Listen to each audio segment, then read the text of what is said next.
Prime Minister Mark Carney is continuing his globe-trotting search for trade and investment today. And this morning in Ottawa, the Prime Minister hosted his counterpart from Ireland.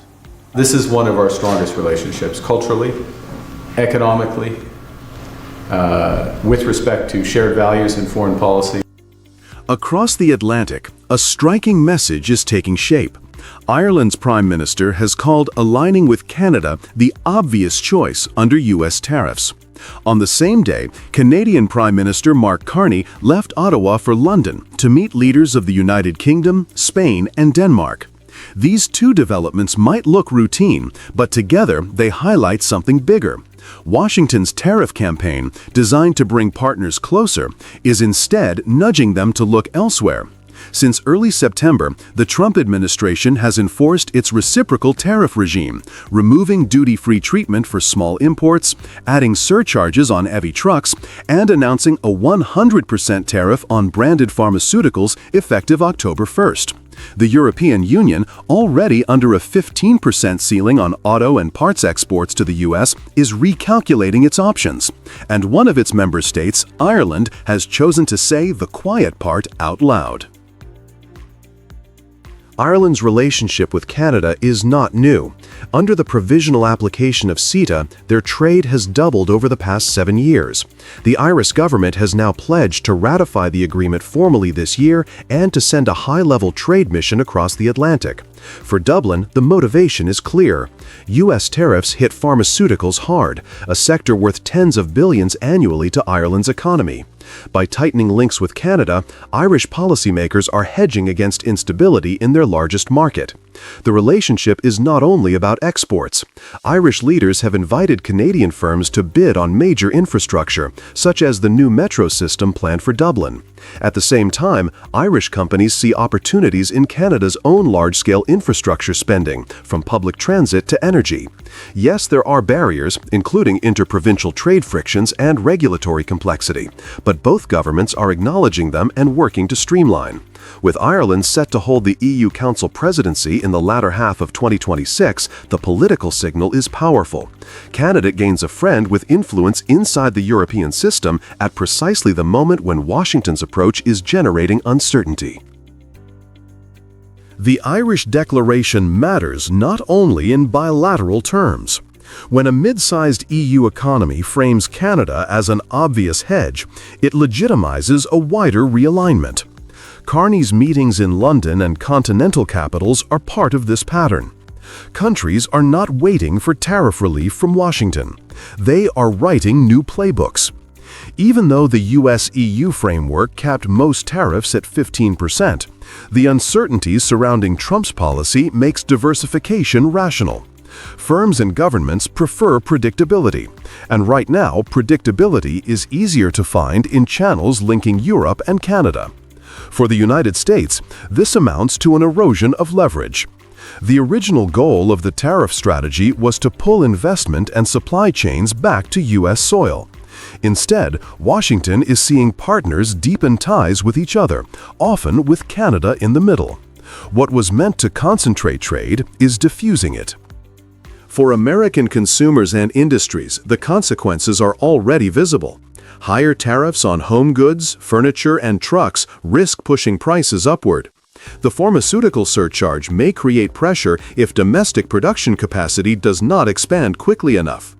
Meanwhile, the longer-term effect is that contracts, capital, and joint ventures are landing in Canada and Europe instead of the United States.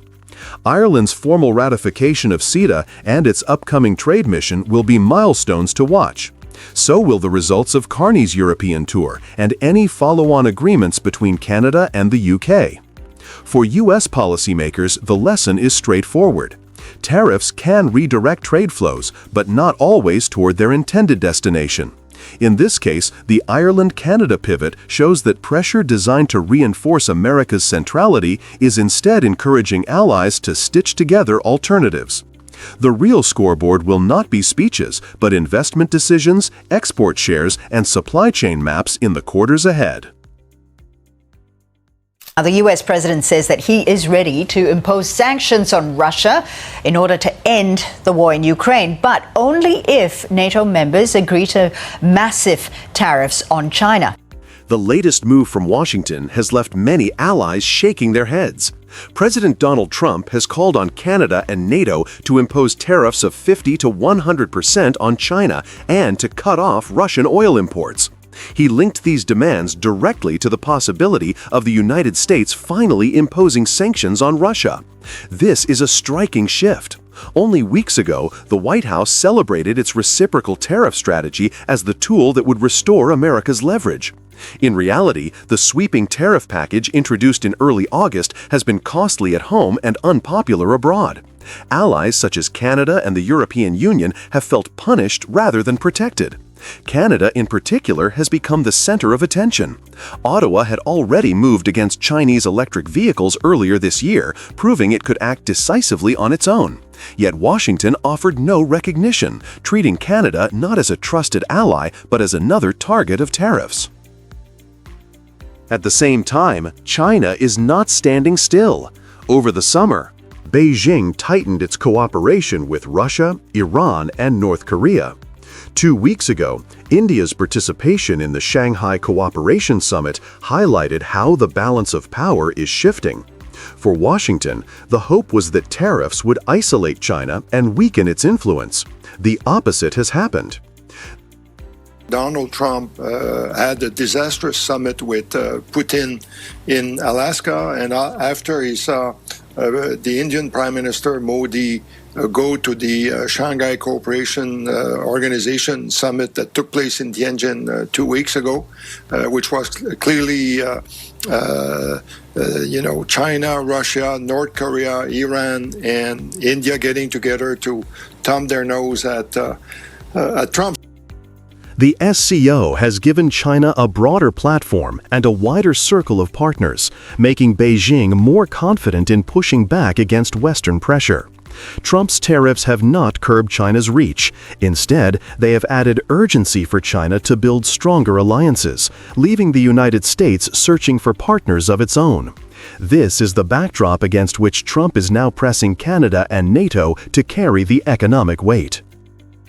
The demands sound bold, but they reveal a deeper problem. For Europe, imposing tariffs as high as 100% on China would risk economic self-harm. China remains a top export destination, and European governments know that retaliation would follow immediately. For Canada, the situation is more complex. Ottawa already showed independence by applying heavy tariffs on Chinese electric vehicles earlier this year. That choice demonstrated that Canada can act without waiting for Washington's lead. Today, it gives Ottawa leverage.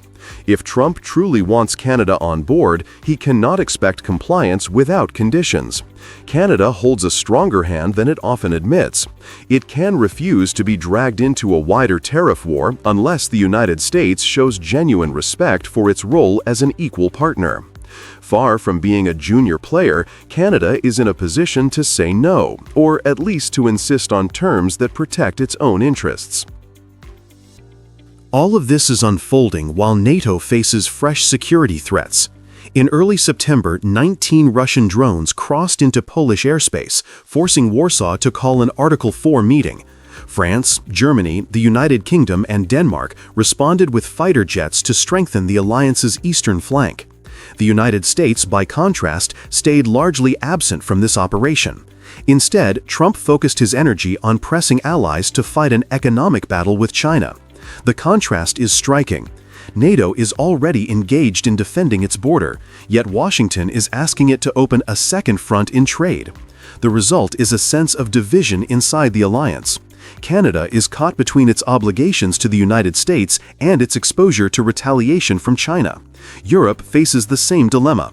Meanwhile, Beijing benefits from every sign of discord among Western partners. What was supposed to be a strategy to isolate adversaries has turned into a source of strain with allies. Trump's tariff gamble has backfired. Rather than strengthening America's hand, it has weakened trust inside NATO and forced Canada into a position where it can choose whether to cooperate at all. It is a rupture. The United States is fundamentally and rapidly transforming all of its trading relationships. We know we can't control what other nations do. So we're focused on what we can control, building our strength right here at home. The past few weeks have shaken the foundation of North American trade. Washington's tariff machine has raised costs, disrupted markets, and left many wondering if the old rules still apply.